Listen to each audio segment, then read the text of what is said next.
हृदय से अभिनंदन करते हैं। बहुत व्यस्त कार्यक्रम है।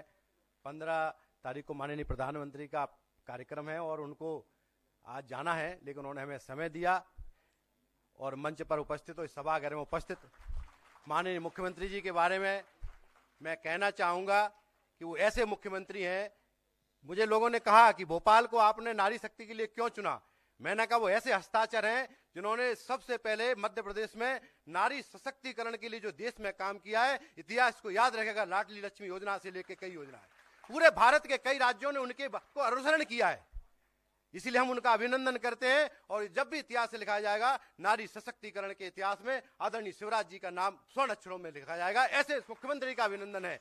माननीय मुख्यमंत्री जी, तमिलनाडु में इतना फ्लड हुआ, उसके बाद भी तमिलनाडु की बहनें यहां उपस्थित हैं, फ्लड के बाद भी होके आई। पूरा भारत आज आपके सामने, पूरे भारत की नारी शक्ति उपस्थित है। जैसा माननीय प्रधानमंत्री जी ने कहा है, मैं आपको एक बात और अवगत कराना चाहता हूं। मध्य प्रदेश में माननीय मुख्यमंत्री जी ने सबसे पहले, हमारी एक पूर्व सरकार ने पशु चिकित्सालय, पशु औषधालय बंद करने का निर्णय लिया था, लेकिन माननीय मुख्यमंत्री जब सबसे पहले कैबिनेट का उनका निर्णय हुआ, उन्होंने पशु चिकित्सा औषधालय खोलने का निर्णय किया। हजारों जीवों की दुआएं आपके साथ हैं, आपने उनके लिए काम किया है, किसानों के लिए काम किया है। इस देश के अंदर हमारे माननीय रूपाला जी का भी मैं अभिनंदन करना चाहता हूं। उन्होंने भी मोबाइल वेटरनरी डिस्पेंसरी में, जिसमें 62 करोड़ रुपए भारत सरकार को दिया है, डोर स्टेप वेटरनरी सर्विसेज के लिए पहला राज्य इसमें सबसे ज्यादा दिया। मैं आपका अभिनंदन करता चाहता हूं।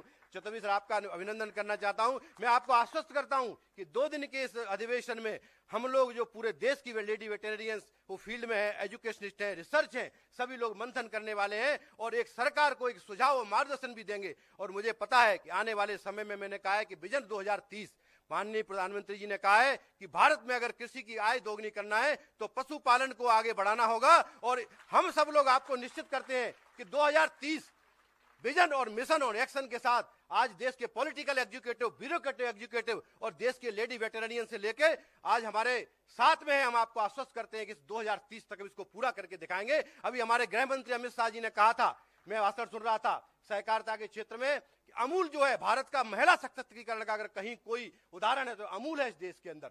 मैं चाहता हूं, आप वेटेरियन से आह्वान करता हूं, इस देश के अंदर महिला उद्यमियों को हम आगे लेके आए और इस सेक्टर को आगे लेके जाएं, हम इस भारत को महान बनाए। और हम लोगों ने 75 में अमृत महोत्सव के अवसर में जो महिला हमारी वो स्वतंत्रता संग्राम सेनानी है, उनके लिए भी हमने एक श्रद्धांजलि का कार्यक्रम किया है, वो सब लोगों ने देखा है। माननीय मुख्यमंत्री जी, आपके पास समय का, हम सब आपको सुनना चाहते हैं। पूरे भारत के लोग आपको मैं भी जब कभी जाता हूं किसी राज्य में तो आपके बारे में लोग हमेशा पूछते हैं। मैं आपका अभिनंदन करता हूं। मैंने कुछ ज्यादा बोल दिया, आपको आप मंच आइए, मंच पे आइए, आपका अभिनंदन। सर, एक आग्रह है, इस कार्यक्रम में एक सोवेनियर तैयार हुआ, अगर वो आपके और रूपाला सर के हाथ से विमोचन हो जाए सर। ई मैगजीन है, साथ में हार्ड कॉपी भी है, सोवेनियर लेके आइए। ये souvenir P Jayalakshmi madam, Seema Verma madam, Pallavi Chaubey, Elizabeth and the whole editorial team कृपया स्टेज में आए। सोवेनियर का विमोचन सभी मंचासीन अतिथियों के हाथ से, साथ में ई मैगजीन के लिए रिमोट लेके आइए। ई मैगजीन का भी विमोचन इसी वक्त किया जाना है। स्टेज का सामने से जगह छोड़िए प्लीज। तालियां लगातार बजती रहे, ये बहुत ही ग्रेसफुल स्टेज है। It's a very big event. Honourable union minister sir, honourable chief minister sir, honourable union secretary sir, all are in the stage.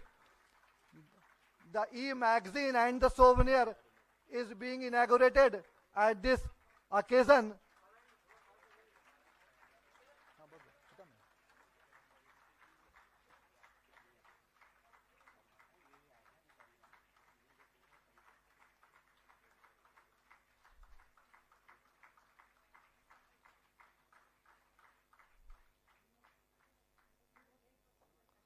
E magazine remote लेके आइए।